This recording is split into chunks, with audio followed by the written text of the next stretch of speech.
Olá, pessoal, boa noite. Bem-vindo ao nosso curso de comunicação digital da Fundação Perseu Abramo. A presidenta Dilma Rousseff já está aqui. Na verdade, ela vai começar esse curso com a aula falando sobre capitalismo de vigilância. Mas está aqui com a gente também a presidente nacional do PT, deputada Gleisi Hoffmann. Gleisi, o Mercadante teve um problema, não vai participar aqui dessa aula hoje, mas é um entusiasta desse curso. Eu queria que você falasse logo, fizesse uma saudação inicial. Está com a gente também Alberto Cantalice, que é o diretor de comunicação da Fundação Perseu Abramo.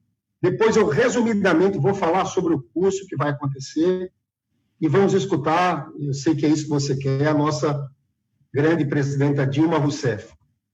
Gleisi Hoffmann, eu queria que você começasse fazendo uma saudação. Eu sempre digo que esse curso foi uma reivindicação da militância do PT.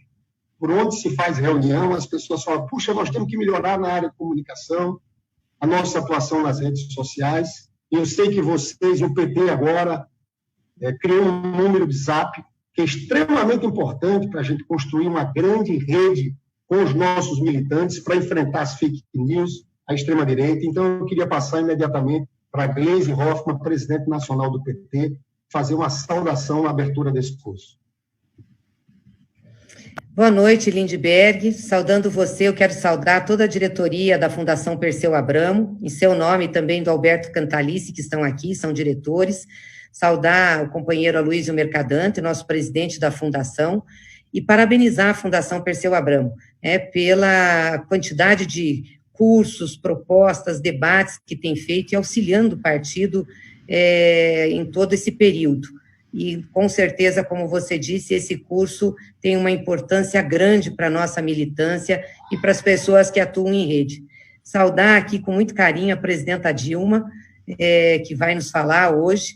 Eu já tive a oportunidade de assistir uma fala da presidenta Dilma sobre capitalismo de vigilância, é muito forte e explica muito o que nós estamos vivendo atualmente, o jogo pesado que nós temos na política e na economia e a utilização das redes sociais, da rede de internet para atingir isso e atingir as pessoas, né? Principalmente com as fake news, com as disseminações em massa, enfim.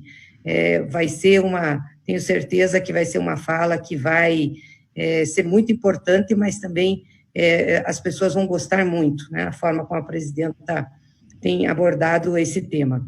Cumprimentar todos que estão nos assistindo agora aí pelas redes que nós linkamos, né, a Fundação Perseu Abramo, que está promovendo essa live, mas sei que tem aí muitas outras autoridades de rede junto, outros faces, enfim, retransmitindo. E eu soube que foi um sucesso a inscrição para esse curso, né, milhares de companheiros, companheiras aí, militantes do PT, filiados, filiadas, mas também militantes da esquerda, do setor de esquerda, se cadastrou para participar, e acho que vale a pena. É verdade que nós temos um costume, talvez seja a nossa fortaleza, a conversa com as pessoas nas ruas, nas comunidades, o olho no olho, principalmente nas campanhas eleitorais. Agora, é um imperativo que as redes sejam utilizadas de uma forma mais eficiente pela militância da esquerda e pelas esquerdas. O que nós vivemos em 2018 foi algo que nós não conhecíamos, não tínhamos dimensão, não conseguimos responder, e, de fato, foi trágico, não só do ponto de vista da campanha, da nossa campanha, da campanha de Fernando Haddad, foi trágico do ponto de vista do país, porque elegeu uma pessoa, um ser, que não tem condições, capacidade de governar o Brasil, que está nos levando para uma tragédia, não consegue coordenar todos os agentes políticos e econômicos do país para enfrentar uma das maiores crises que nós temos, e foi resultado exatamente da utilização em massa das redes sociais, da manipulação dos assuntos, enfim, nós já conhecemos o resultado. E nós tivemos dificuldades, essa é a verdade, de fazer uma reação, mesmo pós as eleições, né? Como utilizar as nossas redes sociais, como fazer interação, como ter uma ação massificadora para levar a verdade, né? Para desconstruir a mentira, para fazer o debate político de forma correta, responsável, né, para construir os processos no Brasil. As redes sociais hoje são um instrumento importante, importantíssimo de comunicação, né, talvez o mais importante hoje do ponto de vista de relação com as pessoas. E nós, do PT, posso dizer isso, demoramos, tivemos dificuldades, e eu acho que agora a gente começa a ter uma ação mais coordenada, mais organizada para atuar em rede.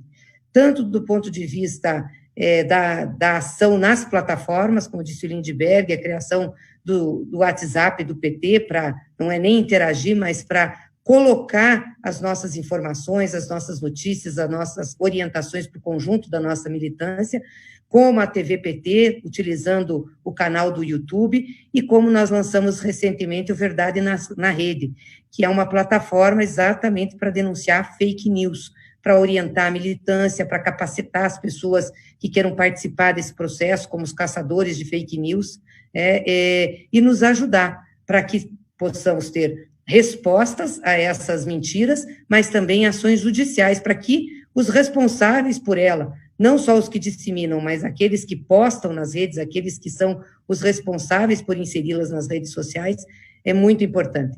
Então, esse curso chega numa ótima hora, talvez a gente devesse ter feito ele antes, não fizemos, vamos aproveitar fazê-lo agora. Quero parabenizar muito o Lindbergh por essa iniciativa, com a diretoria de formação da Fundação. É um curso grande, é um curso que tem a parte de teoria e é um curso que tem a parte prática, ou seja, oficinas, né, sobre as plataformas que nós temos à disposição, a forma de utilizá-las, como fazer interação, a linguagem para cada uma, e como aumentar o alcance dessas plataformas, né? E nós, do PT, também da esquerda, dos movimentos sociais, todos temos redes sociais boas. Se a gente também souber dirigir essas redes sociais para um objetivo comum, com certeza nós vamos ter um impacto muito grande.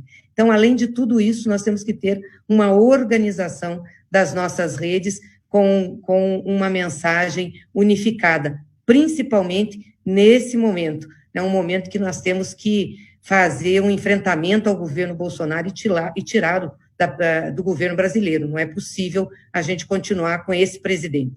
Por isso, eu quero terminar aqui já pedindo uma ação de rede de todos aqueles que estão nos assistindo, e sei que todos, de certa forma, militam nas redes sociais, mas das nossas entidades, para que reforcem a campanha do abaixo-assinado pelo impeachment do Bolsonaro. Impeachment já, fora Bolsonaro. É uma frente de partidos, de entidades, de juristas, de autoridades, de lideranças, que entraram com o pedido coletivo de impeachment, mas muitos outros pedidos estão lá na Câmara. Então, esse abaixo-assinado, ele é um abaixo-assinado para que o impeachment, algum processo de impeachment, seja aberto, para que Rodrigo Maia abra um processo de impeachment e nós comecemos o debate com a nação brasileira sobre esse processo, né? Com Bolsonaro não dá. Então, quero deixar aqui esse pedido, desejar um bom curso para vocês e parabenizar de novo a Fundação Perseu Abramo, porque essa era uma grande prioridade do Partido dos Trabalhadores. Obrigado, Gleisi Hoffmann, presidente nacional do PT. Eu passo agora para o Alberto Cantalice, que é o diretor de comunicação da Perseu Abramo, que vai fazer aqui uma breve saudação.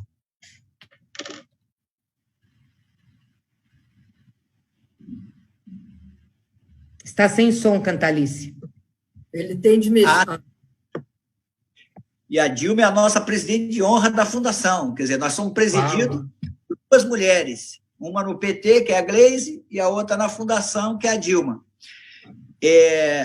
Dizer o seguinte, esse curso, ele tem muito do ímpeto do Lindbergh. Nós assumimos lá a diretoria da Fundação no dia 3 de abril, foi o dia que a Dilma fez a reunião do Conselho e deu posse a essa diretoria, né, Lindbergh?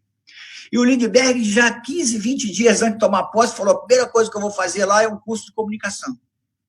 Aí eu ainda falei, o curso de comunicação, Aí ele explicitou, que ele vai explicitar agora, quer dizer, é um curso para formar as pessoas, né? Porque isso é uma reivindicação antiga da base do PT, da nossa base de esquerda.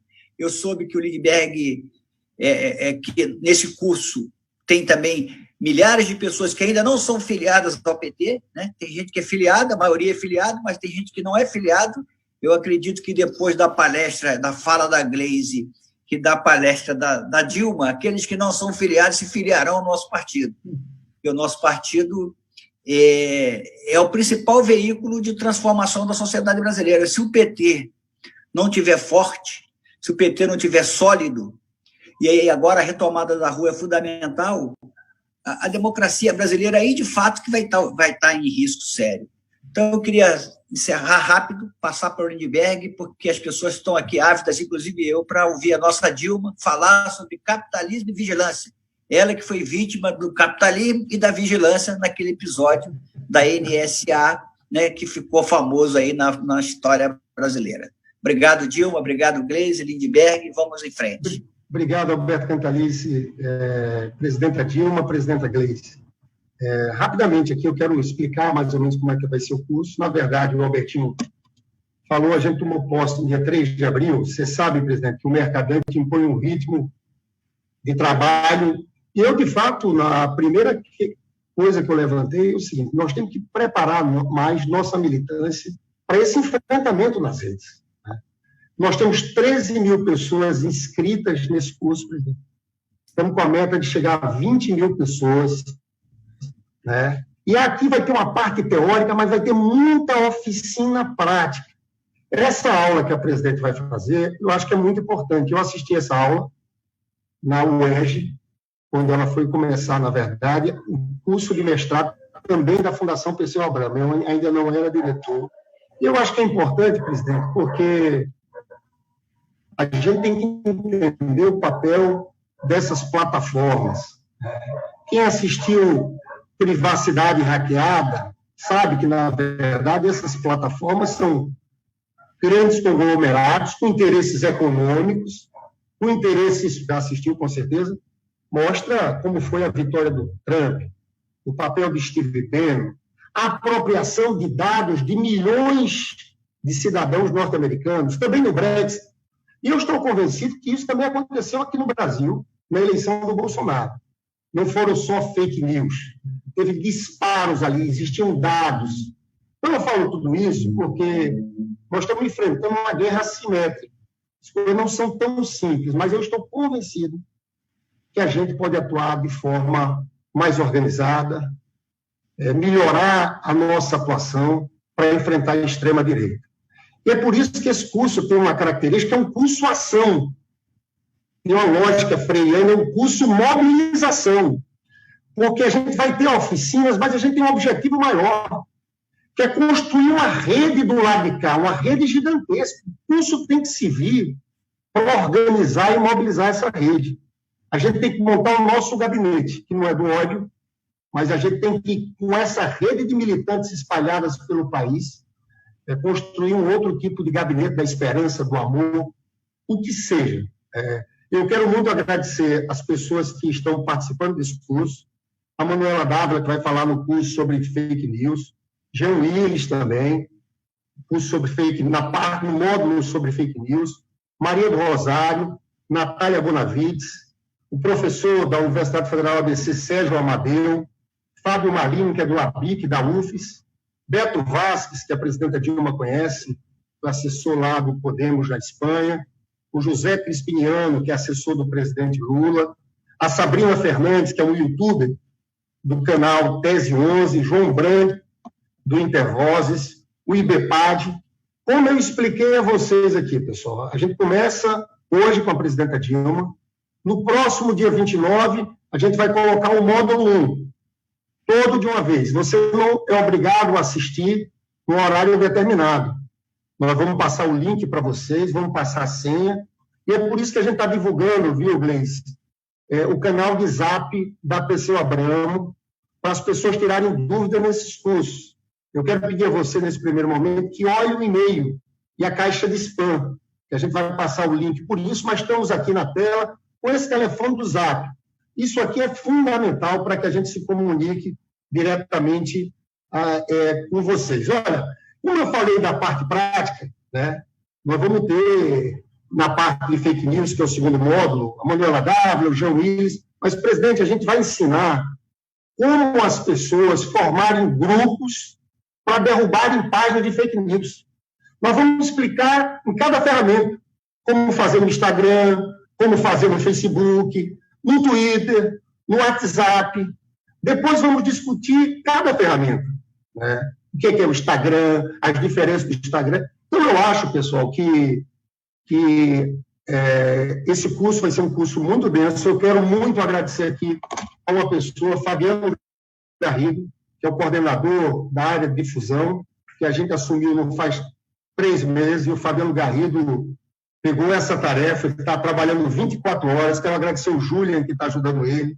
A gente está mexendo aqui, presidente, vendo vídeos, tentando editar, conversando com especialistas. Foram trabalhando. Agora, eu acho que é um trabalhão que, eu volto a dizer, é um curso-ação. O que a gente quer, no final, é ter uma rede mais estruturada. E o problema todo, presidente, eu encerro dizendo isso, são dados. Dados. A gente, o PT, tem um exército espalhado pelo país que defende a democracia. Infelizmente, nós ainda não temos dados. Por isso que eu parabenizei a iniciativa da deputada e presidente nacional do PT, Gleisi Hoffmann, de criar um grupo, criar uma rede de Zap. Mas é mais do que rede de Zap. A gente vai ter uma aula aqui sobre Telegram. Eu estou convencido que a gente tem que migrar para o Telegram também, para organizar os nossos militantes.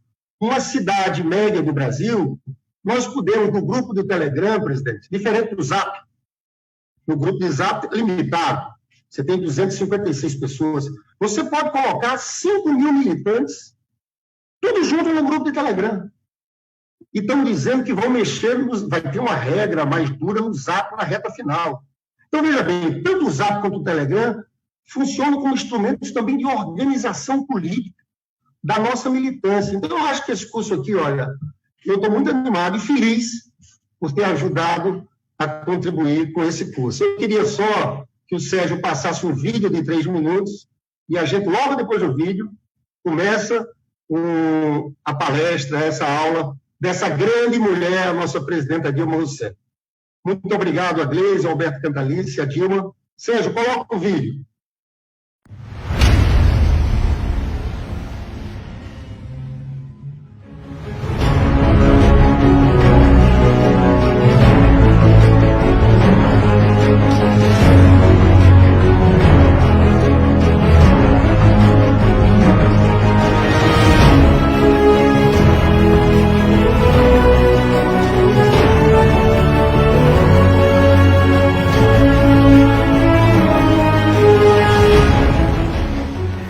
Pessoal, bem-vindos ao curso de Comunicação Digital da Fundação Perseu Abramo. Eu sou Humberto Vasques, ex-assessor do Podemos da Espanha, e nesse primeiro módulo, Política e Guerra Digital, a gente vai discutir um pouco a experiência de comunicação do Podemos para a gente pensar como fazer frente às estratégias do bolsonarismo nas redes sociais e às campanhas de fake news. A gente vai conversar dentro do curso de Comunicação Digital da Fundação Perseu Abramo sobre disputas políticas, disputas eleitorais, organização política na sociedade contemporânea, onde a comunicação em redes, as redes sociais, ocupam um lugar central. Ele é um ecossistema que influencia os outros. A velocidade da comunicação no Twitter, os temas do Twitter influenciam a cobertura de TV e vice-versa. Olá, companheiras, olá, companheiros. Eu sou Natália Bonavides, sou advogada. Hoje eu exerço o mandato de deputada federal pelo PT do Rio Grande do Norte e estou aqui hoje com muito prazer para colaborar com o curso de Comunicação Digital da Fundação Perseu Abramo, a quem, aliás, eu agradeço a oportunidade e convite. Nós vamos falar hoje um pouco sobre a CPMI das fake news, da qual eu faço parte. Eu sou uma das representantes do Partido dos Trabalhadores nessa comissão. Oi, pessoal. É um prazer participar dessa iniciativa da Fundação Perseu Abramo de formação e reflexão sobre o que significa a comunicação no período atual. Mas, no sentido que o termo tem hoje, fake news, nesse sentido que a gente dá hoje, esse termo apareceu nas minhas pesquisas, nas pesquisas que eu fiz, numa ilustração da revista PUC, uma revista americana, de 1894. Bom, então vamos ver como é que funciona normalmente a denúncia de uma fake dentro de um grupo de Facebook. A gente vai dar uma olhadinha num dos exemplos. Aqui, a moderadora do grupo publicou um card diretamente de uma fake dentro do grupo, não compartilhou o link aqui, só que ela colocou o link aqui embaixo, e nos comentários também. A gente vai até o link de quem está fazendo a publicação, vocês estão vendo aqui, 136 compartilhamentos. E aí a gente vai aqui nos 3 pontinhos, e aí a gente vai ver aqui essa opção, obter apoio ou denunciar a publicação. A gente vai denunciar a publicação e ele vai te dar diversas razões pelas quais você pode denunciar, entre elas está a notícia falsa. Conversar um pouquinho com vocês sobre o Instagram. Vamos lá? Tem muito formato para se fazer live, muitos são interessantes. Tem lives que respondem as perguntas das pessoas, como o Papo Correria, tem as lives de entrevista, como o Haddad faz, com o painel, tem a opção do seu entrevistado estar junto de você, e aí você aparece tanto nos seus seguidores como para os seguidores do entrevistado. Olá, tudo bom? Meu nome é Sabrina Fernandes, eu sou pesquisadora da área de Sociologia e eu também tenho um canal de YouTube, um canal marxista que se chama Tese 11. E eu estou aqui para falar com você hoje sobre o curso de Comunicação Digital da Fundação Perseu Abramo. Esse curso visa realmente estar instruindo sobre a importância da comunicação digital numa perspectiva progressista, para a gente realmente ocupar a internet e saber a técnica, saber exatamente como fazer isso. Tem vários módulos, ali vai se falar de aplicativo, vai se falar de fake news e todas essas coisas. E eu estou ali também dando um módulo especificamente sobre o YouTube. Para quem precisa produzir conteúdo para mídia social, o Canva é uma espécie de agência de criação de conteúdos digitais. Vamos aprender um pouquinho sobre o Canva. Vou construir uma logomarca. Então, primeiro eu vou tirar esse desenho aqui e vou colocar este desenho aqui. E aqui está pronto o seu post de Instagram. Não, mas eu preciso também de uma capa de Facebook e de um post para Facebook. É só você ir de novo aqui em redimensionar e escolher capa de Facebook. Vai criar também a sua capa de Facebook. Capa para Facebook. Escolhe aqui capa para Facebook, redimensionar. E num piscar de olhos, aqui está a sua capa de Facebook dentro da sua identidade visual. Cada dia nova invenção, há tanto aplicativo que eu não sei mais não. WhatsApp.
De riqueza, grande perda de empregos, afetando muitas pessoas, tornando a sobrevivência de outras difícil, aumentando a desigualdade e a miséria. Alguns setores, poucos setores, têm sido os ganhadores nessa crise. Sem sombra de dúvida, um deles está relacionado a justamente o fato de nós precisarmos, para nos encontrarmos, para socializar, precisarmos das redes sociais. O setor que está mais ganhando com essa crise é, sem dúvida nenhuma, o setor das mídias tecnológicas. mas também das grandes empresas, porque são elas hoje que substituem a atividade de contato pessoa a pessoa. Portanto, é fundamental que nós saibamos que vivemos num mundo hoje em que as empresas de tecnologia, as empresas ligadas à inteligência artificial, as empresas ligadas às tecnologias de informação e comunicação, as empresas do Vale do Silício são estratégicas.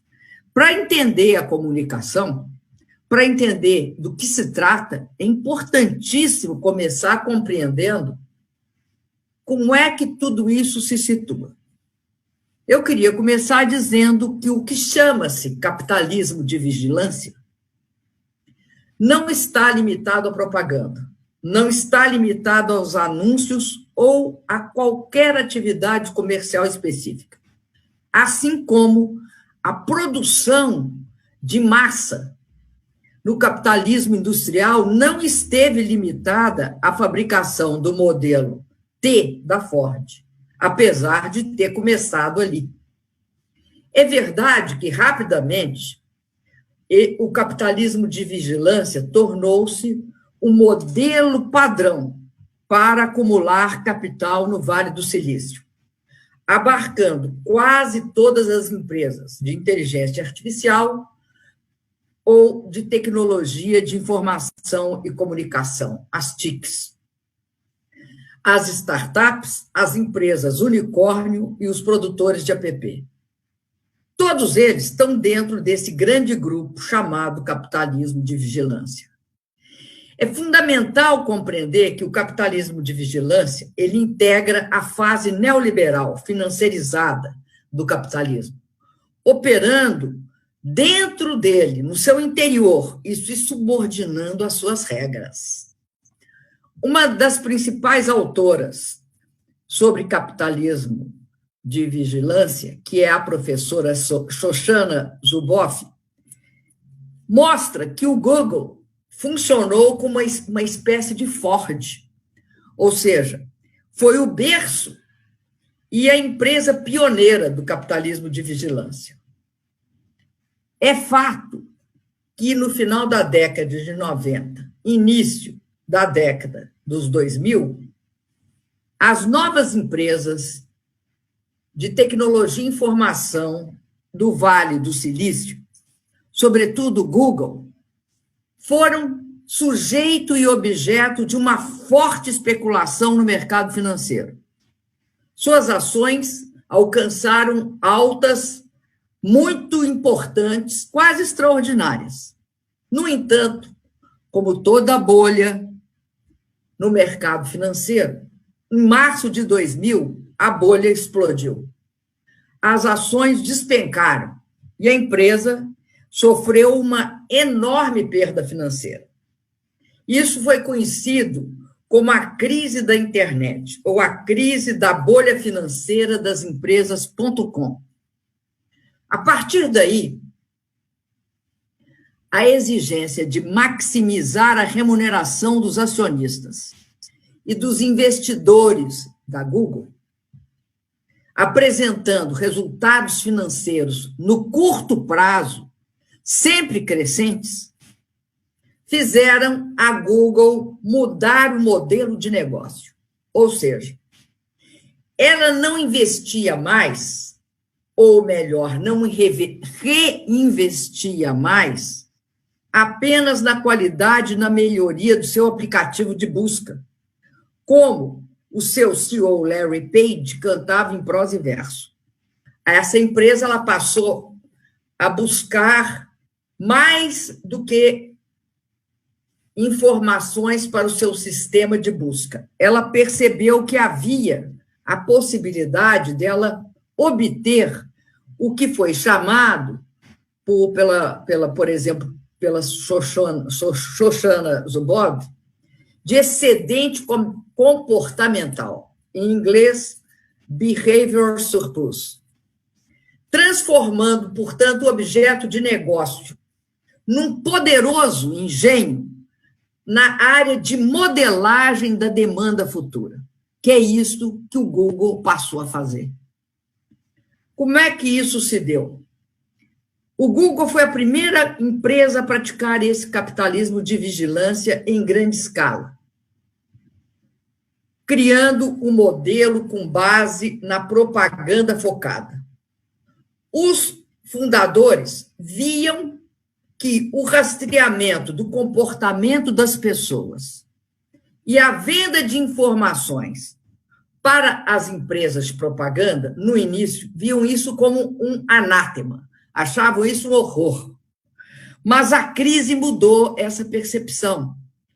E foi uma executiva deles, a Sheryl Sandberg, quem desempenhou o papel de vírus, transmitindo o capitalismo de vigilância para o Facebook, quando tornou-se a número 2 do Mark Zuckerberg na direção do Facebook, em 2008.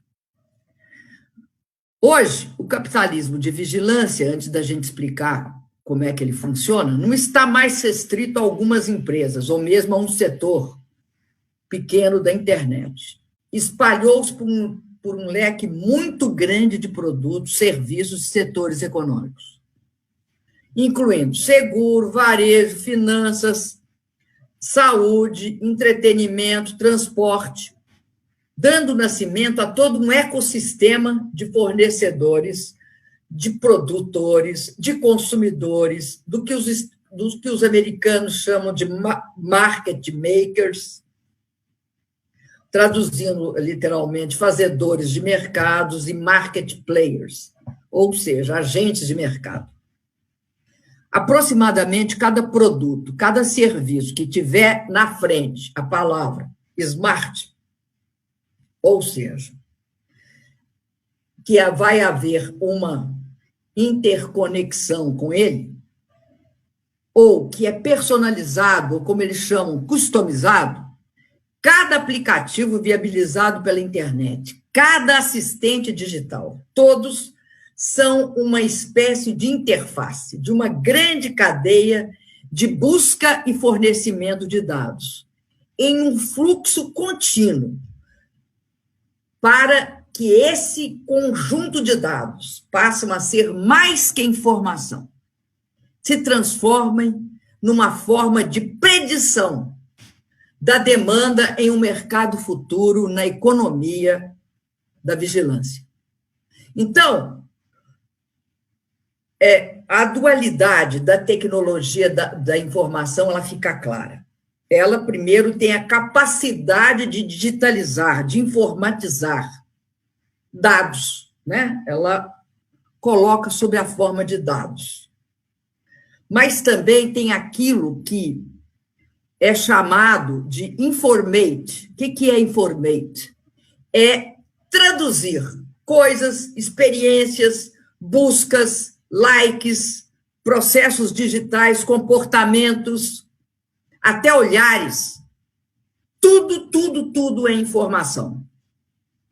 Então, ela produz, ela digitaliza, produzindo sobre a forma de informação, mas ela usa esses dados e transforma esses dados. Ele traduz tudo isso, traduz em predição. O que querem? Querem prever como as coisas acontecerão, prever do que você gosta. Essa dualidade, ela coloca a tecnologia da informação completamente à parte, separada de todas as tecnologias antigas. Ela produz novos territórios de conhecimento e aprendizagem, em virtude da capacidade de agregar muitos dados e transformá-los em predições. E ela traduz o mundo em informações. E, portanto, o resultado é que esses novos territórios de conhecimento tornam-se objeto, tema de conflito político. O primeiro conflito é sobre distribuição do conhecimento. Quem é que conhece? Todo mundo conhece igual? O segundo é sobre autoridade. quem decide quem conhece. Ou seja, quem opera a rede decide quem conhece. Tem várias camadas. E, por fim, a última camada. Quem decide quem conhece. Ou seja, quem tem poder de decidir. É claro que aqui, por exemplo, no Brasil, falando simplesmente, nós estamos sob todas essas camadas, cada um de nós. Por quê? Quem decide que conhece, está na SEO da empresa. Por exemplo, no WhatsApp, o Mark Zuckerberg define o que é o que ele chama de liberdade de opinião, ou free speech. Ele decide quem é isso, e vem por camadas para nós. Os dilemas do conhecimento, da autoridade e do poder têm surgido em todos os lugares do mundo, em todas as paredes de todos os escritórios, de todas as lojas, de todas as fábricas, de todas as empresas, inundando nossas moradias, hoje e agora, e cada um de nós e nossas sociedades. Os capitalistas de vigilância, Google, Facebook e os demais, são as grandes forças neste novo mundo do neoliberalismo financeirizado, porque eles não são um ser estranho ao neoliberalismo, até porque nasceram por uma injunção da financiarização, porque se exigia deles, pela lógica do sistema, que eles produzissem lucros, e de forma sistemática, contínua e de curto prazo. Portanto, esses capitalistas de vigilância são uma das grandes forças nesse novo mundo do neoliberalismo. Eles reivindicam e eles aplicam o direito de saber, de decidir quem sabe e de decidir quem decide. Nesse caminho, eles vieram a dominar o que alguns professores estudiosos dessa área chamam de divisão do conhecimento-aprendizagem na sociedade atual, que eles consideram que é o princípio organizador central da ordem social. Ou seja, o princípio da divisão de trabalho tem sobreposto a ele o princípio do conhecimento e da aprendizagem. Se o do trabalho, foi o princípio organizador da sociedade da idade industrial, nesse novo momento da história do capitalismo, é o cruzamento entre, obviamente, o trabalho, mas, sobretudo, o conhecimento e a aprendizagem. Quem controla o conhecimento e a aprendizagem? Quem tem o poder e a autoridade? Enquanto é impossível imaginar o capitalismo de vigilância sem o mundo digital, você pode imaginar o mundo digital sem o capitalismo de vigilância. O ponto deve ser muito enfatizado por nós aqui.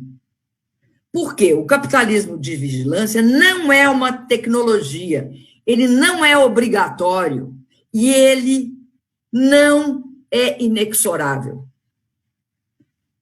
Toda e qualquer tecnologia digital, ela pode tomar muitas formas e ter muitos efeitos. Mas tudo isso depende da loja econômica na qual ela está inserida e que lhe dá vida. É fato que o capitalismo de vigilância depende dos algoritmos. É fato que depende dos sensores. É fato que depende de máquinas inteligentes. É fato que depende de plataformas e aplicativos. E é fácil que cada vez mais vai depender de redes inteligentes, como é o caso de toda essa discussão agora sobre o 5G, que depois eu vou falar. Na verdade, ele depende, mas ele não é igual. Uma coisa é a tecnologia, outra coisa é o sistema.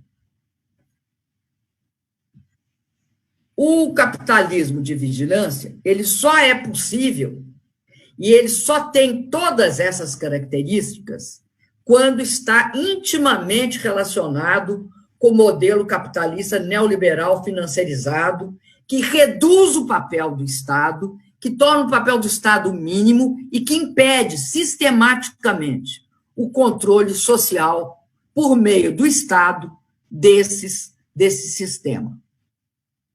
Aliás, hoje, uma das grandes questões e afeta diretamente, e quem tem sido assim, mais objeto dessa discussão é o Facebook, que unificou sobre si o próprio Facebook, o Instagram e o WhatsApp. Há uma discussão, primeiro, sobre o caráter oligopólico, se ele não tem de ser desmembrado, e há uma discussão sobre o controle da plataforma, porque ela não é uma plataforma, ela emite conteúdo.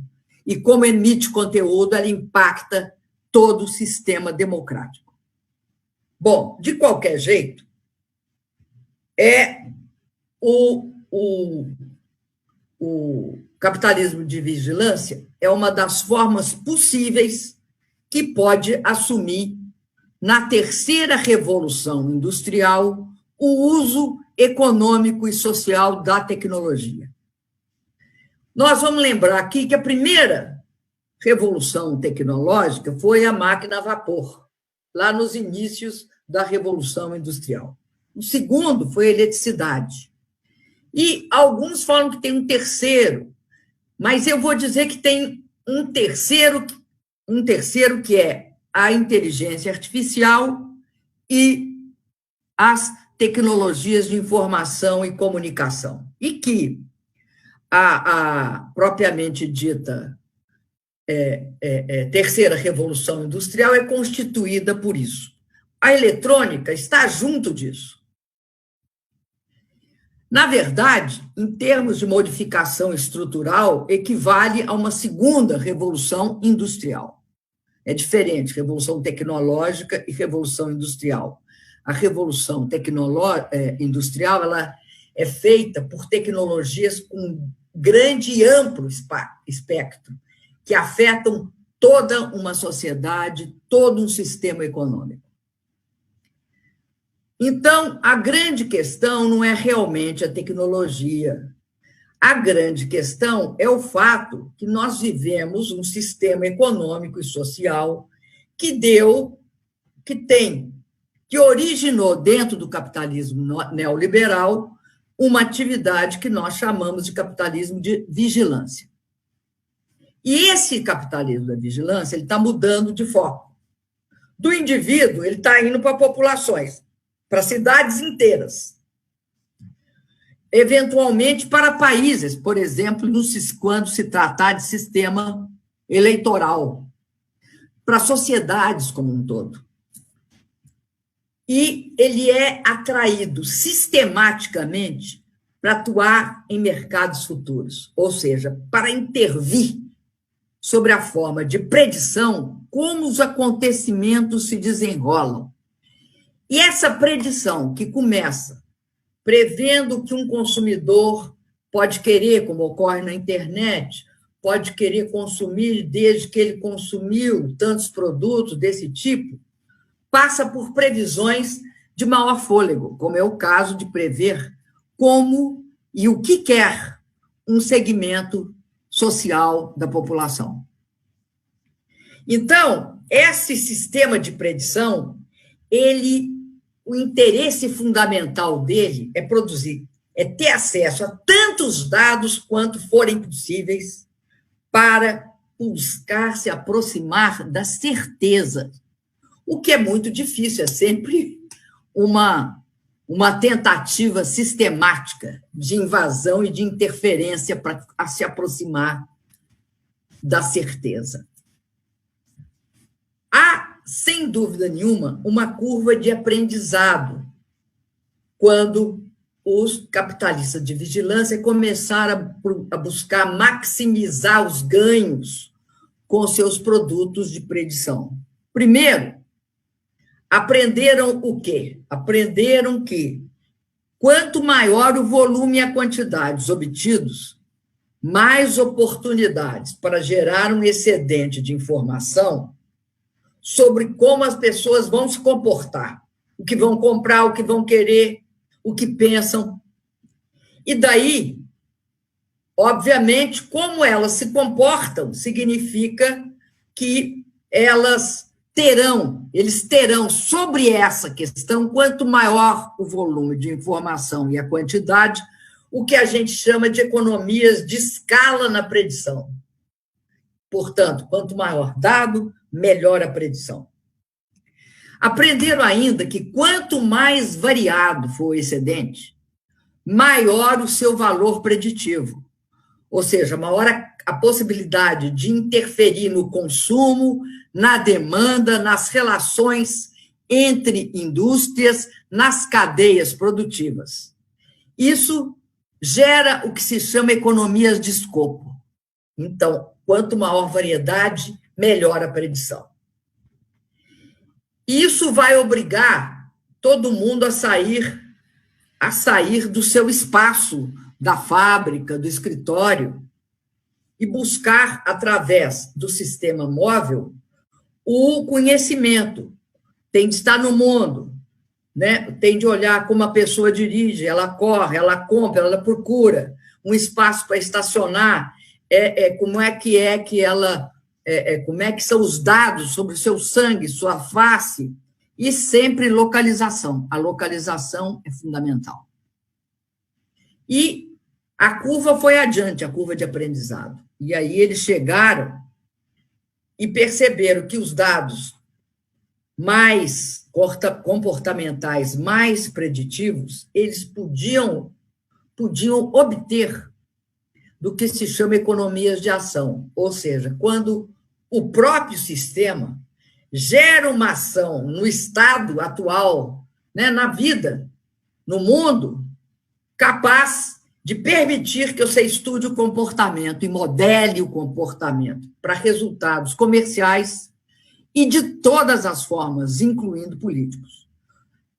Isso ainda não está plenamente desenvolvido. Houve 2 experimentos que nós temos notícia, que um é o experimento de contágio do Facebook e na chamada realidade aumentada do Google, no jogo Pokémon Go, que usava todo o jogo para gerar uma busca específica num determinado espaço e a ida, por exemplo, no shopping center.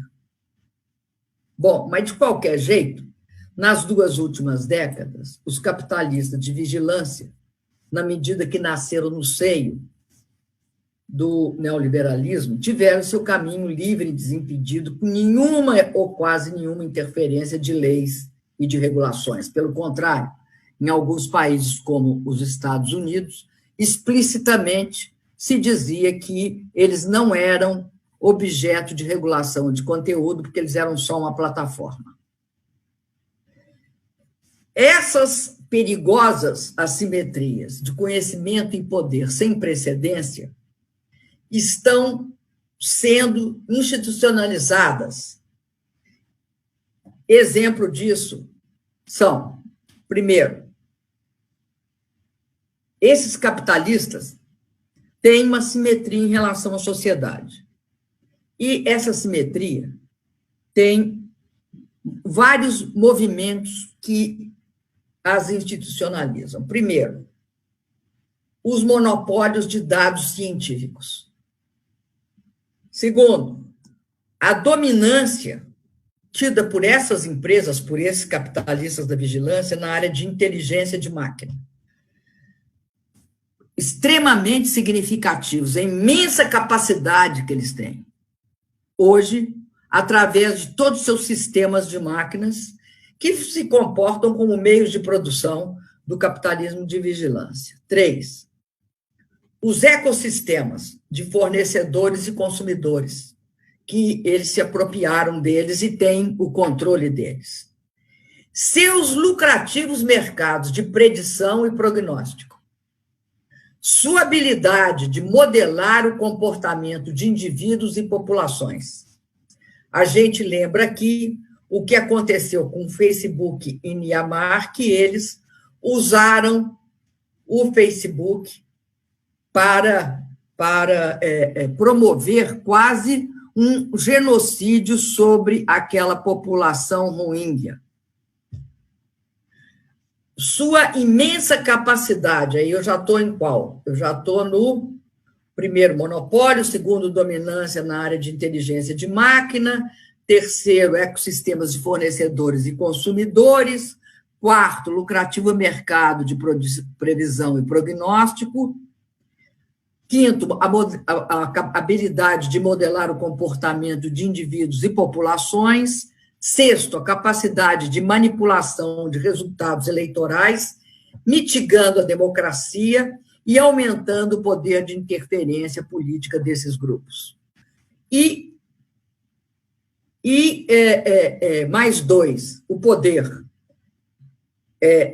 que lhes dá a sua vasta reserva de capital; eles têm muitos recursos, acumularam muitos recursos, e o controle e propriedade que eles têm sobre os nossos canais digitais de participação social, como é esse aqui que nós estamos. Nessa questão da manipulação e da interferência política, eu queria lembrar duas coisas. Eu queria lembrar que, durante a eleição do presidente Obama, quem dirigia toda a sua área de comunicação era esse CEO do Google, o Larry Page. E ele foi o grande responsável por aquilo que se chamou microtargeting, ou seja, a capacidade de você estruturar uma visão da sociedade, sabendo, por exemplo, que mulher negra do sul dos Estados Unidos tem essa visão, homem branco, enfim, o chamado microtargeting, o foco micro numa parte da população. Isso foi feito durante o governo Obama. Portanto, não foi só durante o governo Trump que você teve esse uso da Cambridge Analytica. É óbvio que talvez a ação do governo Obama tenha sido feita com maior elegância, mas, de qualquer jeito, foi o início do uso em campanhas significativas naquele momento histórico. Bom, então nós estamos, no século XXI, marcados por essa gritante desigualdade na divisão dos conhecimentos. Os capitalistas da vigilância conhecem mais sobre nós do que nós conhecemos sobre o conjunto de nós mesmos, ou que conhecemos sobre eles.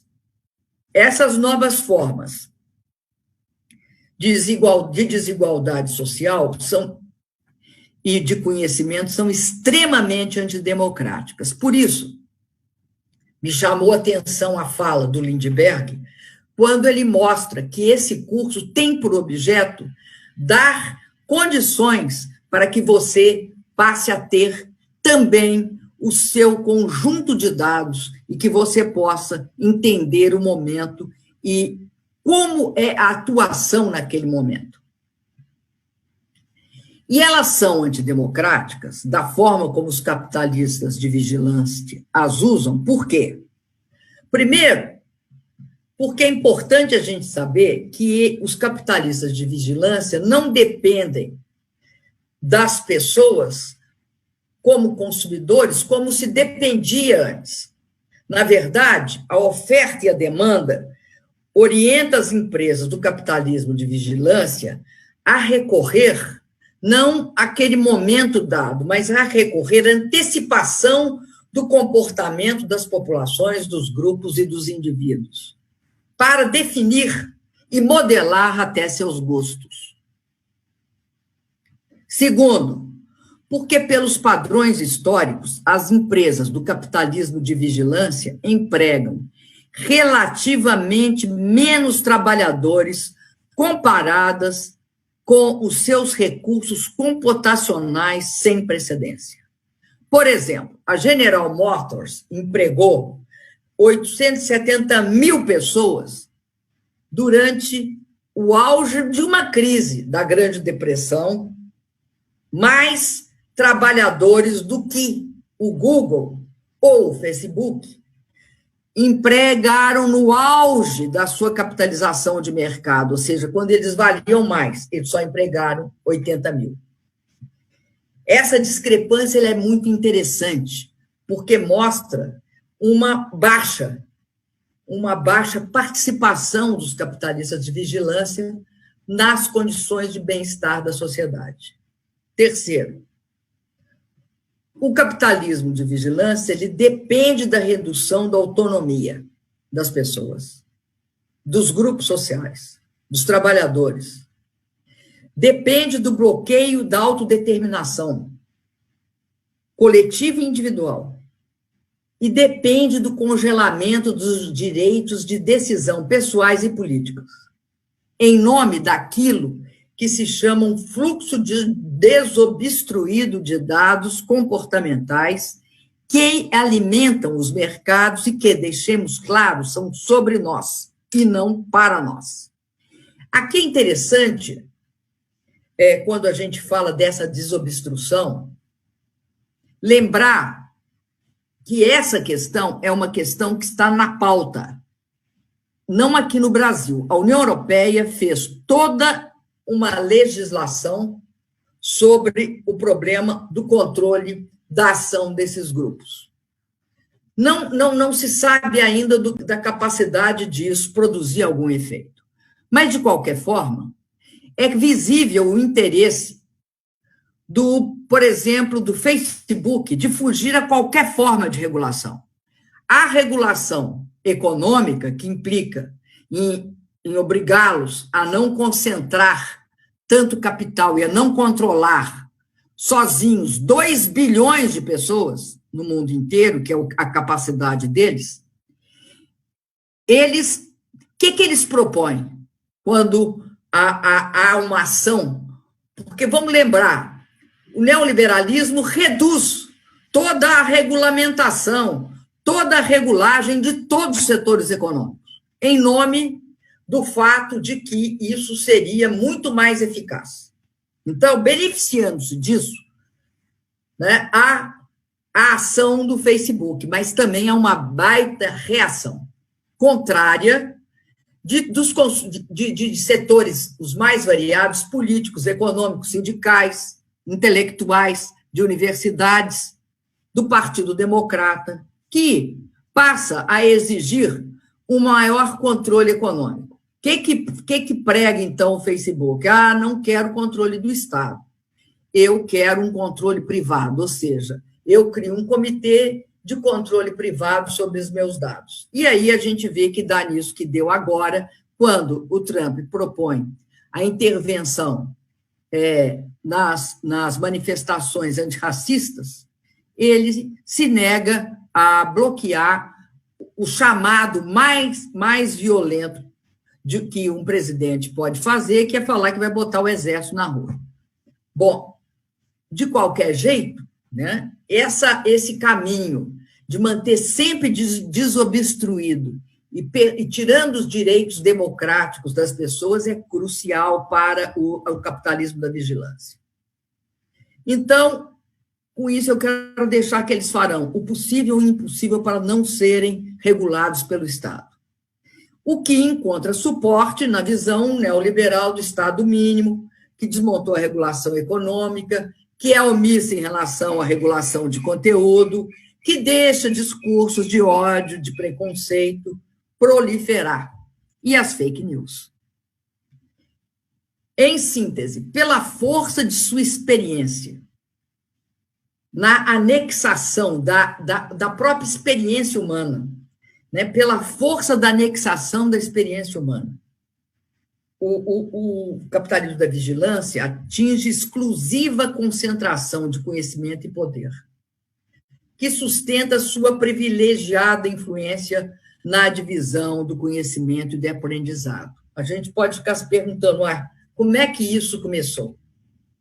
É interessante o que eu li numa avaliação que diz o seguinte, que os historiadores denominam padrão colonial a forma da conquista dos portugueses e dos espanhóis na América Latina e na América do Norte, que se desdobrava em 3 fases. Tinha um padrão de conquista, um padrão de entrada. Primeiro, medidas legais. O rei ou o papa garantia que a invasão tivesse uma capa de legitimidade. Ou seja, a missão divina ou a missão dada pelo rei de partir em busca de riquezas. Segundo, uma declaração de reivindicação territorial, ou seja, feita em nome dos reis ou do Papa, mais dos reis do que do Papa. E terceiro, fundava-se uma povoação para legitimar e tornar realidade a declaração de conquista. De uma certa forma, tratava-se de declarar as descobertas como território da monarquia portuguesa e espanhola. E imaginem só no momento que não havia comunicações. Tal método, eles dizem, ecoou no espaço e no tempo, e é usado agora na economia digital do século XXI. Os primeiros capitalistas de vigilância também conquistaram por declaração. Simplesmente declararam nossa experiência privada como sendo deles, para ser traduzida em dados de sua propriedade privada e de seu proprietário conhecimento. Basearam-se na desorientação e na camuflagem retórica, que é uma especialidade de uma versão liberal, uma versão de democracia digital muito característica, tanto do Google quanto do Facebook. O Google, por exemplo, começou a declarar que toda a internet, a web, era dele. E depois reivindicou a nossa experiência privada, que era obtida com as nossas buscas no sistema de busca da Google, como sendo propriedade dele, e por isso a gente conclui que eles tomaram sem pedir. Aliás, o Larry Page previu que as operações que geravam excedente, elas iriam ultrapassar o mundo online e seriam generalizadas. Você poderia sambarcá-las fora do mundo online. Essa visão do Larry Page está em linha com toda a experiência que nós temos do capitalismo, que muitas vezes se apropriou do que estava fora da esfera do mercado e transformou isto em commodities, em mercadorias do mercado. Então, há um fato básico que nós temos de entender. Isso não significa que eu estou propondo um boicote, mas há que entender este fato. Uma vez que nós buscamos o Google passará a nos procurar. Uma vez que pensemos que os serviços digitais são gratuitos, também os capitalistas digitais nos considerarão gratuitos. Essa é uma relação que está estabelecida hoje. Ela é fundada numa correlação de forças que, às vezes, deixa bem obscuro a relação entre a produção desses excedentes e o aumento expressivo dos ingressos do Google, mesmo quando nós estamos diante da Covid e do isolamento, mostram que eles não são muito compatíveis com a autonomia das pessoas e não são muito compatíveis com a forma pela qual é gerada a democracia. E aí é uma pergunta que cabe que nós nos façamos, que é a seguinte: os fake news, os discursos de ódio são excrescências na estrutura do capitalismo de vigilância ou são uma decorrência do que é a prática sistemática e cotidiana deles? Eu deixo essa pergunta no ar. Depois eu tentarei responder. Bom, esse pessoal precisa que nós acreditemos que a tecnologia é uma força inevitável e é ela que torna o negócio que eles gerem com essas características. A tecnologia não é uma alternativa. O uso da tecnologia não é uma alternativa. O uso da tecnologia é só aquele que eles fazem e que são capazes de fazer. É como se você tivesse, a tecnologia fosse uma marionete, na verdade. Mas a marionete pode ser usada de várias formas. O Google, o Facebook, os capitalistas da vigilância querem ser o mestre da marionete, aquele que puxa os fios. É importante que nós tentemos entender o que se passa com o capitalismo de vigilância, considerando o neoliberalismo e a revolução tecnológica da inteligência artificial. Como é que isso está se dando?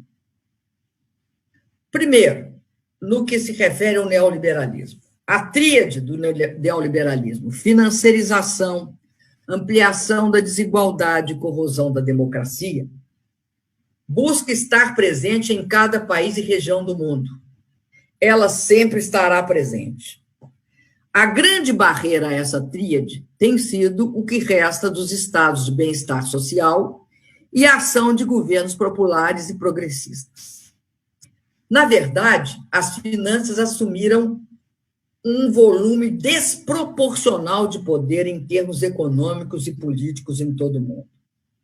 Tornaram-se, primeiramente, um vento contrário ao crescimento econômico e não mais um catalisador, um impulsionador dele. Para afirmar o poder das finanças, foi necessário modelar o pensamento e a mentalidade das mídias, dos funcionários governamentais, dos reguladores, dos CEOs e dos consumidores.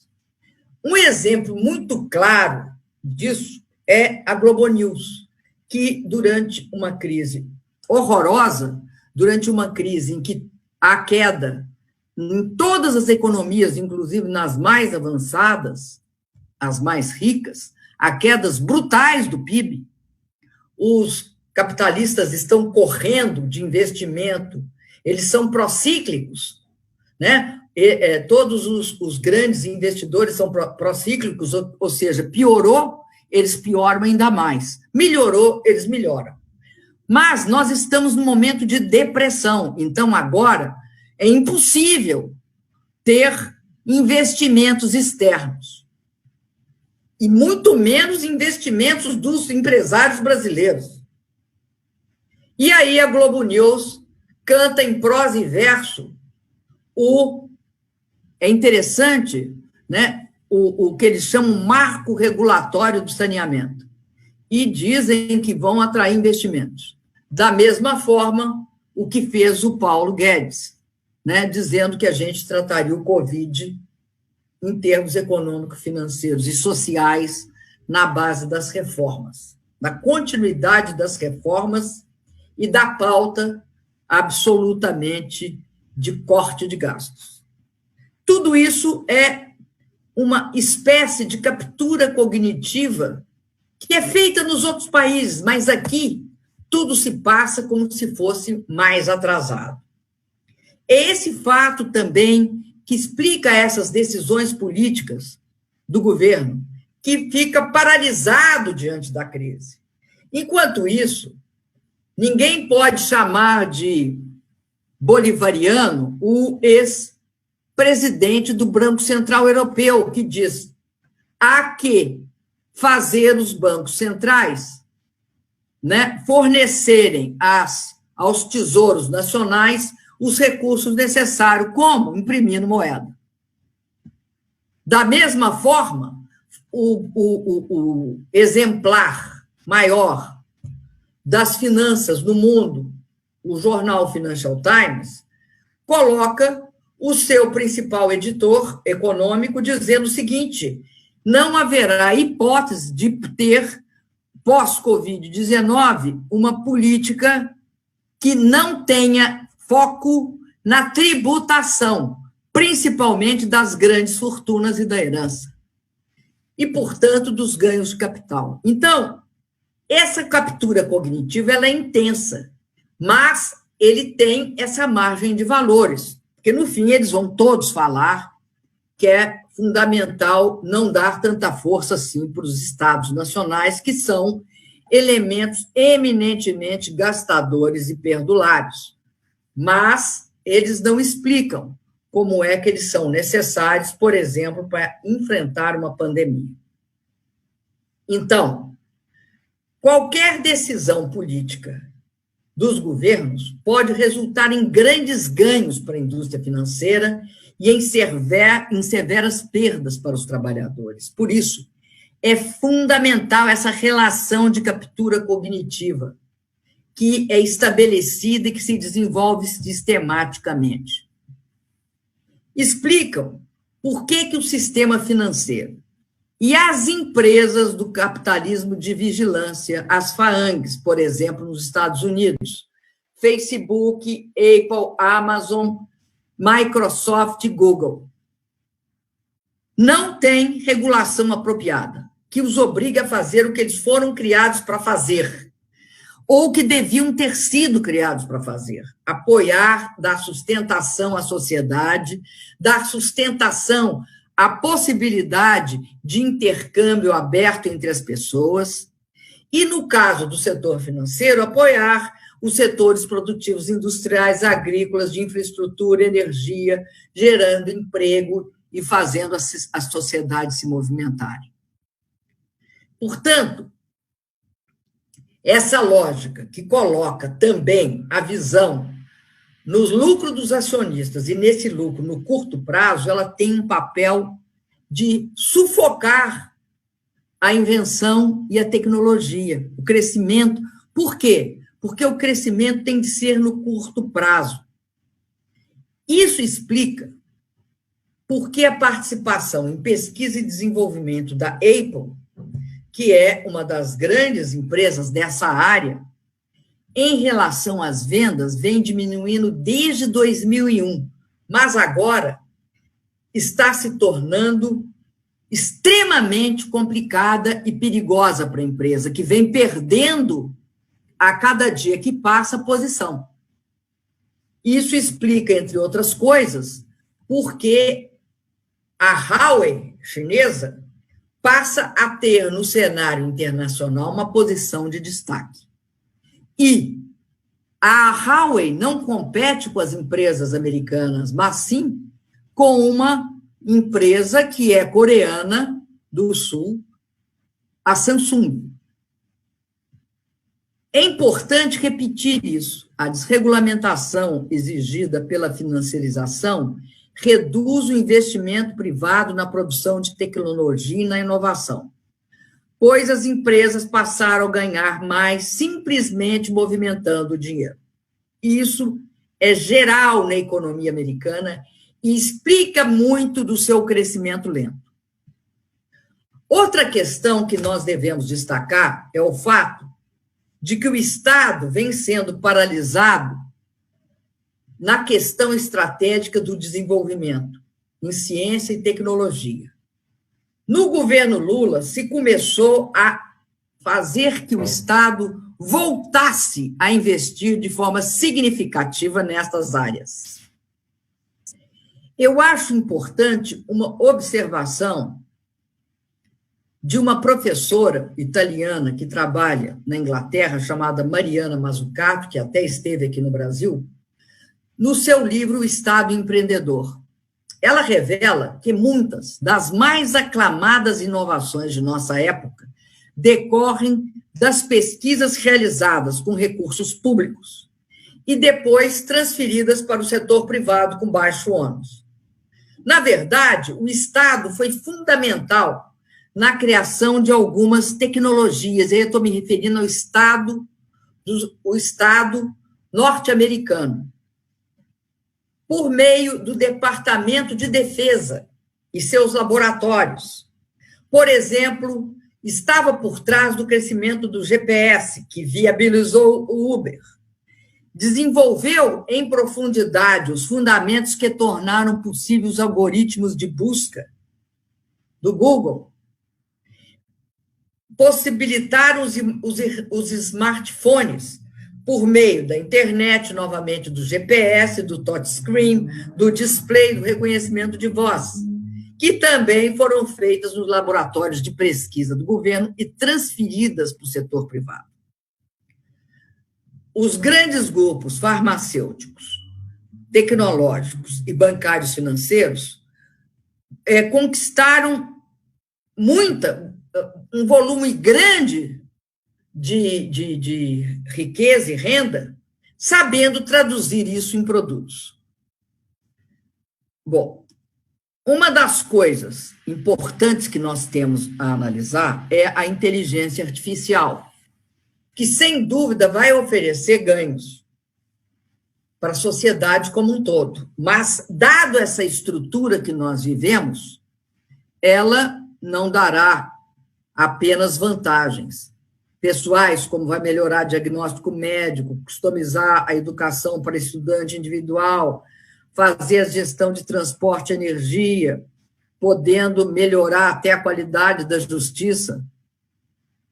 Sobretudo, a inteligência artificial, se não tiver um controle social e um controle público, ela ameaça produzir grandes convulsões e transtornos, e em especial no mercado de trabalho. Ela vai, o que se está avaliando é desacelerar e desvalorizar os ganhos médios na distribuição de renda, e mesmo os médios altos, porque ela vai aumentar o uso do conhecimento na atividade produtiva. Eu acho interessante fazer a periodização que faz aquele escritor chinês que dirigiu o Google na China e foi depois, hoje um dos principais atuantes na China. Ele divide a inteligência artificial em 4 andas. Segundo ele, as 3 primeiras estão em pleno curso. Vou explicar rapidinho. A internet da inteligência artificial, que exponencia o que já é feito na internet. A inteligência da internet, a inteligência artificial da internet, é basicamente isso que faz o capitalismo de vigilância. O uso de algoritmos como instrumento de recomendação. Sistemas que estudam nossa preferência, então, oferecem conteúdos selecionados para nós.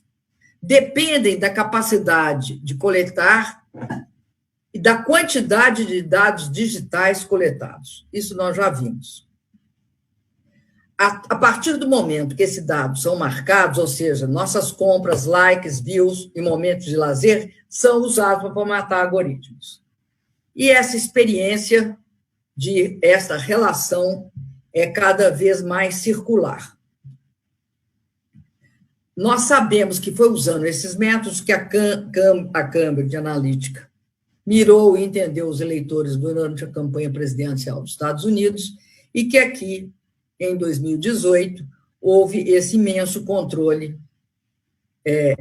de determinados setores da população e a direção de fake news muito explícitos, que foi um produto disso. E também o próprio Brexit e a eleição da Índia recentemente. Depois nós temos aí a inteligência artificial empresarial, que permite os empresários aproveitar melhor seus dados. Os bancos, saber quais são os documentos de empréstimo e pagamento. Os hospitais, manter registros de diagnóstico e sobrevida e fazer protocolos. O seguro, saber quem se acidentou e quem não. Enfim, também todo o uso disso nas atividades de saúde, principalmente quando se trata de ter acesso a um volume imenso de dados para poder definir, né, padrões de saúde populacional. A inteligência artificial da percepção, que é o terceiro tipo. Todas as máquinas antes eram surdas e cegas. Agora, a inteligência artificial reconhece padrões, correlaciona e muda, através do algoritmo, a possibilidade de você reconhecer e armazenar e transformar em informação uma foto através do número do grupo de pixels ou um vídeo e agrupá-los em clusters, fazendo não só reconhecimento facial, mas até a manipulação de imagem. Eu estive numa apresentação, quando eu era presidente, sobre carros sem motorista, que é basicamente baseado nessa capacidade de transformar imagem em informação, passar em algoritmos para o computador e esse computador colocar isto em andamento. É óbvio que quanto maior for a quantidade de carros sem motorista num sistema, maior esse sistema é eficaz, ou seja, menos acidentes, menos variações. Na verdade, esse desenvolvimento da inteligência artificial percepção, ela está tentando borrar os limites entre o mundo online e offline, transformando naquilo, né, não é transformando, sendo um passo naquilo que vai ser o futuro, que é o mundo, imediatamente, o mundo online e offline se misturariam, tornando um só. E, finalmente, a chamada inteligência artificial autônoma, que ainda está longe, que é uma tecnologia de múltiplos propósitos, em que a inteligência artificial faz tudo o que um humano pode fazer. Os avanços atuais, científicos e tecnológicos, estão muito longe dessa inteligência artificial. Mas nós sabemos que essa introdução vai provocar um grande desemprego, um grande impacto no mercado de trabalho. Daí a importância da presença dos Estados. Olhando a comparação entre essa tecnologia, né, da inteligência artificial e as duas anteriores, da Revolução Industrial, eletricidade, máquina a vapor, o que você nota? Você nota que ela desqualificou o trabalho, ela tornou aquilo que se chama, o trabalho passou a ser indiferente.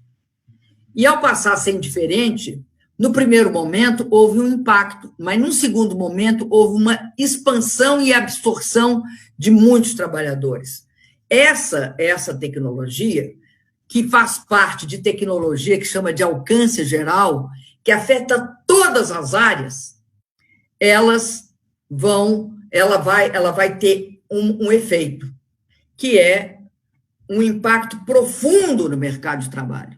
E aí vai precisar, sim, de uma regulação por parte, uma regulação social e, sobretudo, uma regulação pública dos Estados.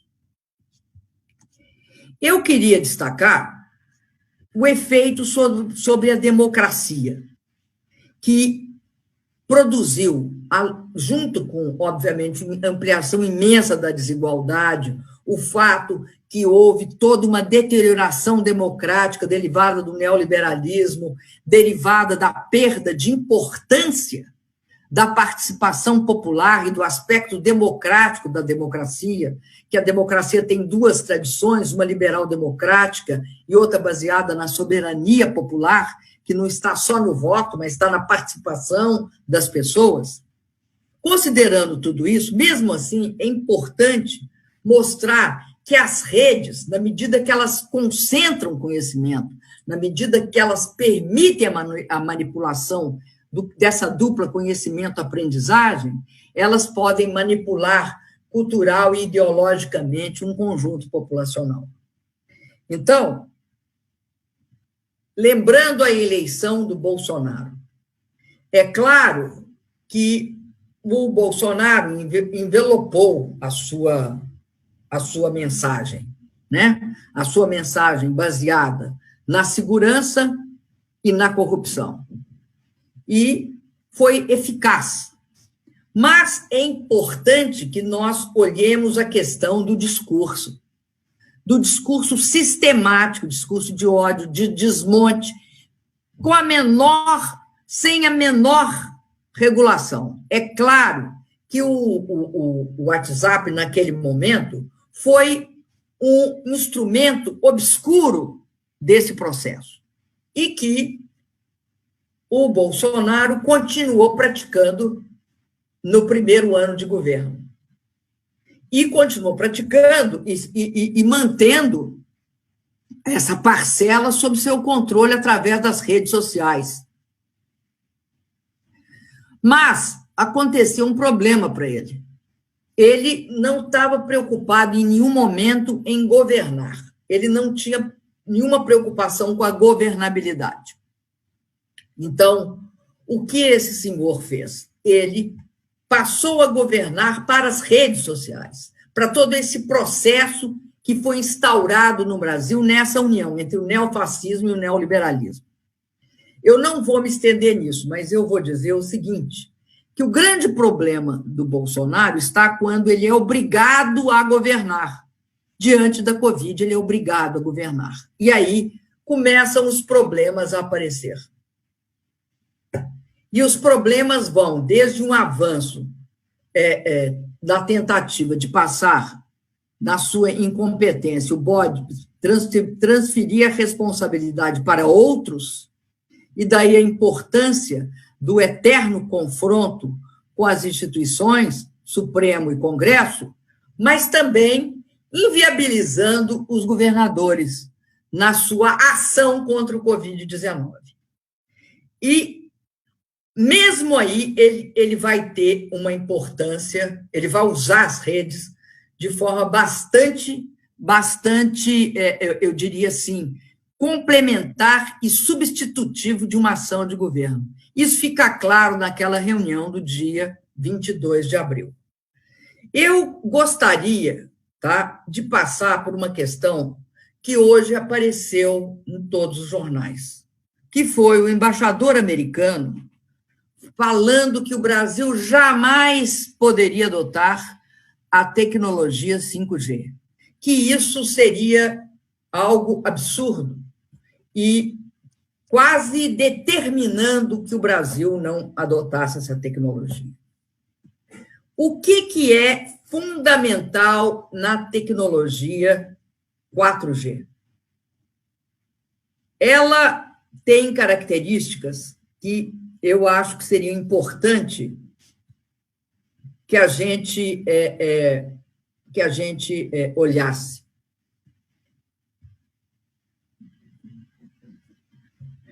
Ela hoje está sendo liderada pela Huawei.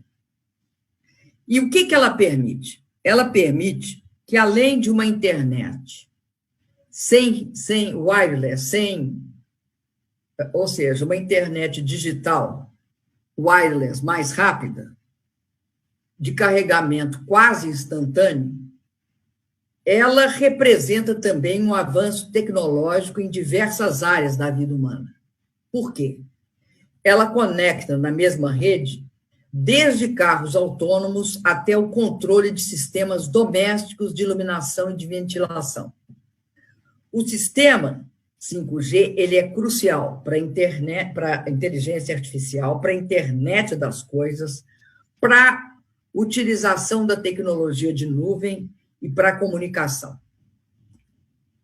Isso significa também uma maior quantidade de dados sobre a população sendo reunidos, possibilitando melhor direcionamento de propagandas, melhores prospecções de políticas públicas ou um controle político econômico mais apurado.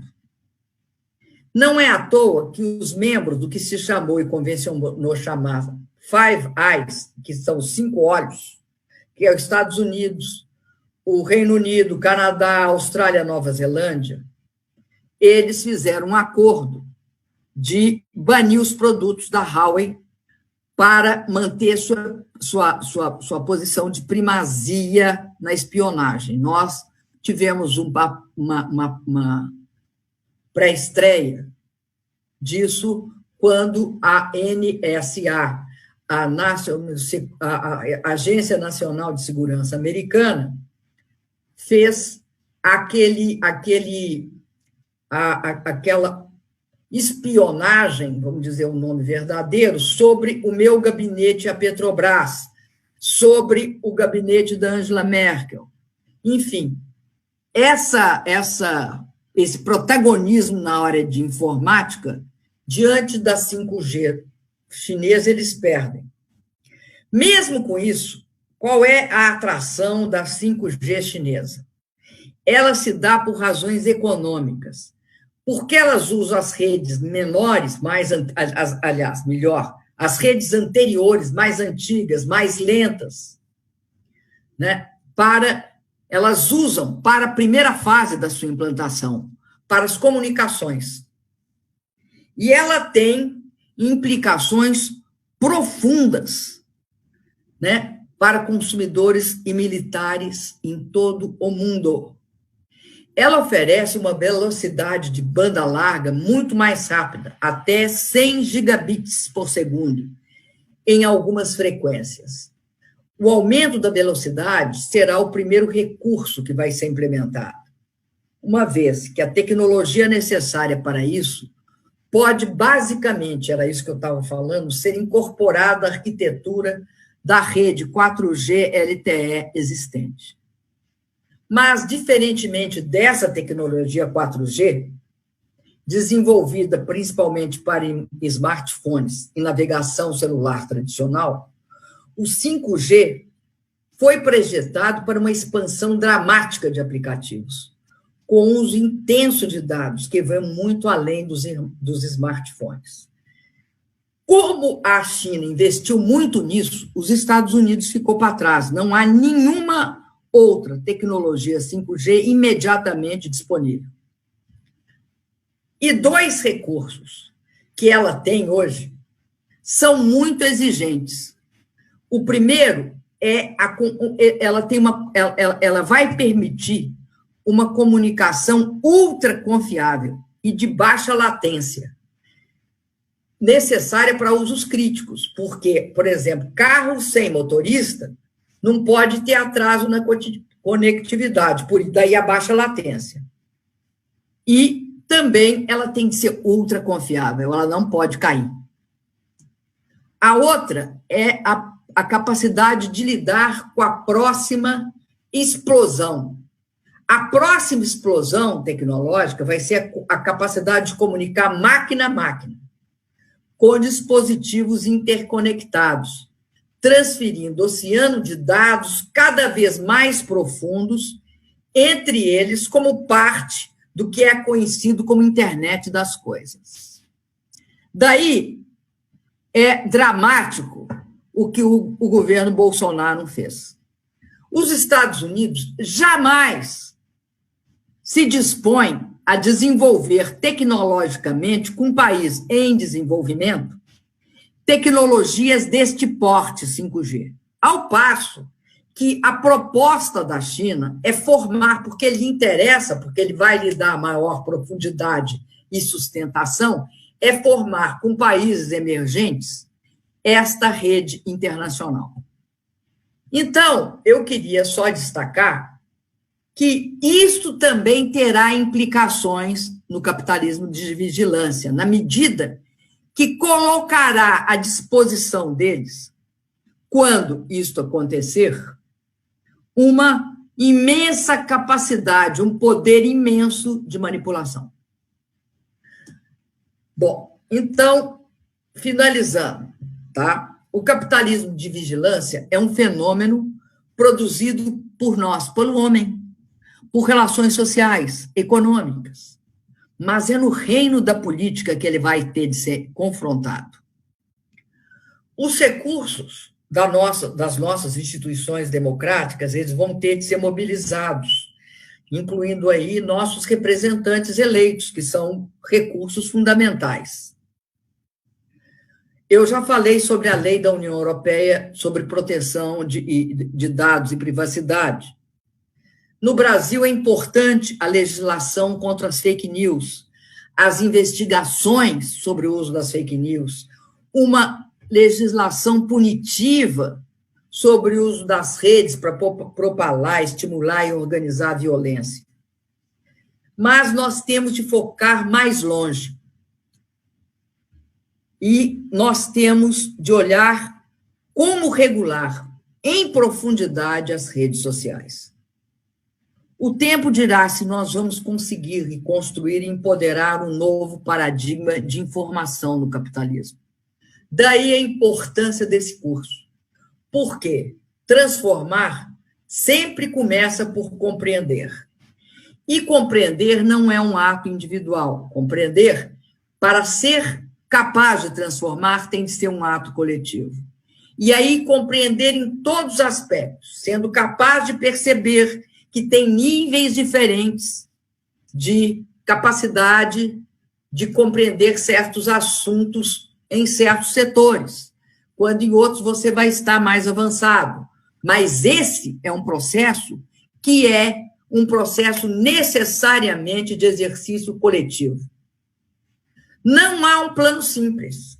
Existem muitos modelos econômicos anti-oligopólio, existem muitos modelos de leis regulatórias, de ação de sindicatos, enfim, há que procurar, há que ver como é que se encara essa experiência, por exemplo, das fake news e o que nós vivemos. O capitalismo de vigilância, por 2 décadas, teve o caminho livre para se enraizar e florescer. Nós vamos precisar de novos paradigmas, nascidos do conhecimento dos imperativos econômicos e dos mecanismos fundacionais. Várias coisas nós temos de relativizar. Eu não vou falar nelas agora, porque eu só tenho mais poucos minutos. Eu acredito que o que deve ser feito é isso que nós estamos fazendo. A qualquer confrontação, ela começa com o primeiro trabalho, que é conhecer e nomear o que está acontecendo. É conhecer e discutir os mecanismos de confrontar, de impedir que ocorra, ou de desmontar, ou de possibilitar que você use nesse quadro a sua própria concepção para colocar as redes na prática, para usar um WhatsApp, para fazer um vídeo de YouTube. Em segundo lugar, é isso que o curso está fazendo, aprender como funciona e como se utiliza e se opera. Em terceiro, eu acho que é discutir, abrir uma discussão sobre uma proposta de regulação, de controle das instituições e de um novo paradigma que permita que nós observemos como essa questão do capitalismo de vigilância, dos capitalistas de vigilância, manipulam as redes numa extensão que passa, de fato, obscurecida de nós. Eu finalizo cumprimentando o nosso querido Lindbergh pela iniciativa. Presidenta, eu quero agradecer muito. Eu acho que o nosso curso começou muito bem. Eu, na verdade, confesso que eu fico impressionado com essa sua capacidade de estudar e de elaborar. Eu quero, inclusive, dizer que essa sua aula a gente quer divulgar nas redes, em vídeo, mas também escrever ela. Eu acho que é muito densa, presidente. Na verdade, esse é um debate, quando a senhora falou, e a gente, quando viu o uso de dados na eleição do Trump, do Brexit, também houve na eleição da Índia e do Brasil. A gente está com outro curso, que é a Guerra Fria, Estados Unidos e China. Guerra Fria ou quente, que a senhora participou. Na verdade, nós estamos falando do coração do BRICS, 2 países super importantes. A China, na semana passada, teve, inclusive, um pequeno conflito militar com a Índia. A tensão ali é muito grande. Esse debate que a senhora introduz de 5G, o governo Bolsonaro, semana passada saiu matérias em jornais que o general Heleno e Ernesto Araújo estão querendo achar cláusulas ligadas à soberania nacional para impedir que a Huawei dispute o processo de licitação aqui. Hoje o embaixador americano falou sobre isso hoje. Nem nos Estados Unidos eles estão fazendo isso, porque eles sabem que a Huawei é importante em algumas fases do processo, porque eles estão mais avançados. E foi fundamental a senhora falar da regulação. Você sabe que essa história da economia do compartilhamento, quando começa, eles dizem isso, o Uber, até hoje, ele não quer pagar direitos trabalhistas, dizendo que não é uma empresa de transforme, é uma plataforma que apenas. Então, é fundamental que aqui a gente também discuta uma regulação por parte do Estado. Eu quero agradecer muito, presidente. Não estou jogando confetes, mas todo mundo aqui, os comentários, pela profundidade, eu acho que a gente começa da melhor forma possível. Eu quero avisar as pessoas que na próxima segunda-feira, essa aula da presidenta Dilma, com todo o primeiro módulo, com as outras aulas de política e guerra digital, vão estar postadas na segunda semana. Toda segunda-feira a gente vai estar postando. Vai ser a parte de fake news. E depois, presidente, a gente vai entrar oficinas. O que fazer para derrubar páginas, Facebook, como fazer, WhatsApp com organização política. E o que a gente pede às pessoas é o seguinte: olhem os e-mails e a caixa de spam, porque a gente vai se comunicar pelo e-mail. Mas a gente divulgou aqui o nosso WhatsApp. Nosso WhatsApp é fundamental que vocês entrem. Se tem uma coisa, presidente, que me deixa... É porque quando a senhora fala, quando o presidente Lula fala, nós temos que estar com essa rede de zap montada no Brasil inteiro. A gente, para furar a bolha, tem que organizar a bolha. E nós temos essa militância também. Então, eu peço muito a vocês... organizar a nossa bolha, né? Organizar a nossa bolha para poder furar. Não é só furar. Imagina, o Lula falando, a senhora falando, não dá para disparar para 100 mil pessoas, mas a gente tem que montar essa rede. E é essa tarefa também desse nosso curso. Presidenta, muito orgulho da senhora, muito obrigado, viu? Eu que te agradeço imensamente, viu, Lindbergh? Agradeço ao Fabiano, que nos deu sustentação também.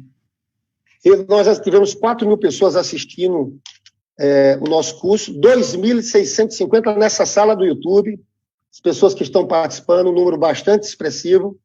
E é isso, na próxima segunda-feira a gente divulga o próximo módulo. Muito obrigado, presidenta Dilma, e agradeço a todos que se inscreveram.